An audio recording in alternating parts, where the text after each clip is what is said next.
Meron lang hong nag-send doon sa amin, di ba't ang ABS-CBN lamang, di ba? Na magpapatunay na lahat ng lumalaban po sa Iglesia ni Cristo ay nawala. Kumbaga halos lahat ng lumaban. Di ba kung natatandaan nyo, sinubukan dati ni Ramon Magsaysay na pabagsakin ng Iglesia ni Cristo sa paraang nagpasaw siya ng batas ng panahon na yun sa Pilipinas na tanging ang Katoliko lamang ang ititirang relihiyon sa bansa. Ngunit lahat to ng relihiyon, mga kaibigan, gaya ho ng INC at saka ho yung protestante ay mawawala daw ho. Kumbaga, di ba't namatay nun si Ramon Magsaysay dahil ho dun sa plane crash. Sinikap ni Corazon Aquino, kasama ho niya, kung di ako nagkakamali, yung paring si Jaime Cardinal Sin na pabagsakin ang INC na paraang gusto nilang kubkubin ho yung sentral at gawin ho nilang bagong Malacanang at gawin hong templo. Di ba't pinagnanasahang gawin hong basilika? Namatay ho doon si Corazon Aquino sa sakit na colon cancer, kung natatandaan nyo. Gayun din ho, namatay din ho doon si Jaime Cardinal Sin dahil ho doon sa malalang sakit. Habang papauwi naman ho, galing ho sa taping, di ba't may nagpost na isang director? Hindi ko lang ho ma-recall kung sinong director ho yun. Ayun, si Wen Deramas. Di ba nagpost ho siya sa social media na may halong panlalait, kumbaga kinukutya ho niya laban ho dun sa INC.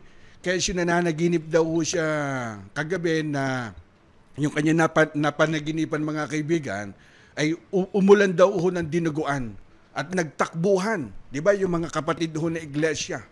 At namatay ho doon si Wen Deramas. Doon ho sa sakit ho sa puso.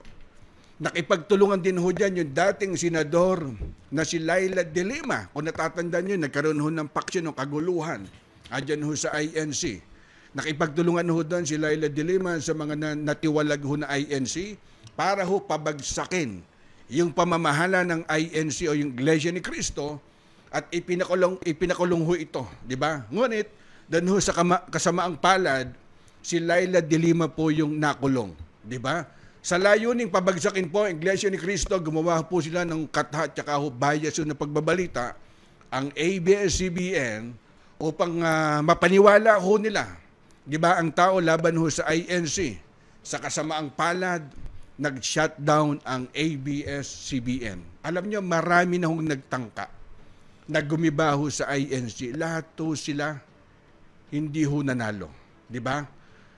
Huwag nyo hong gigisingin yung higanting natutulog. Ito pong Iglesia ni Cristo. Natatandaan ko sa isang Twitter account, may ipinauso doon si dating Senate President JPE, yung dating senador na si Enrile, di ba?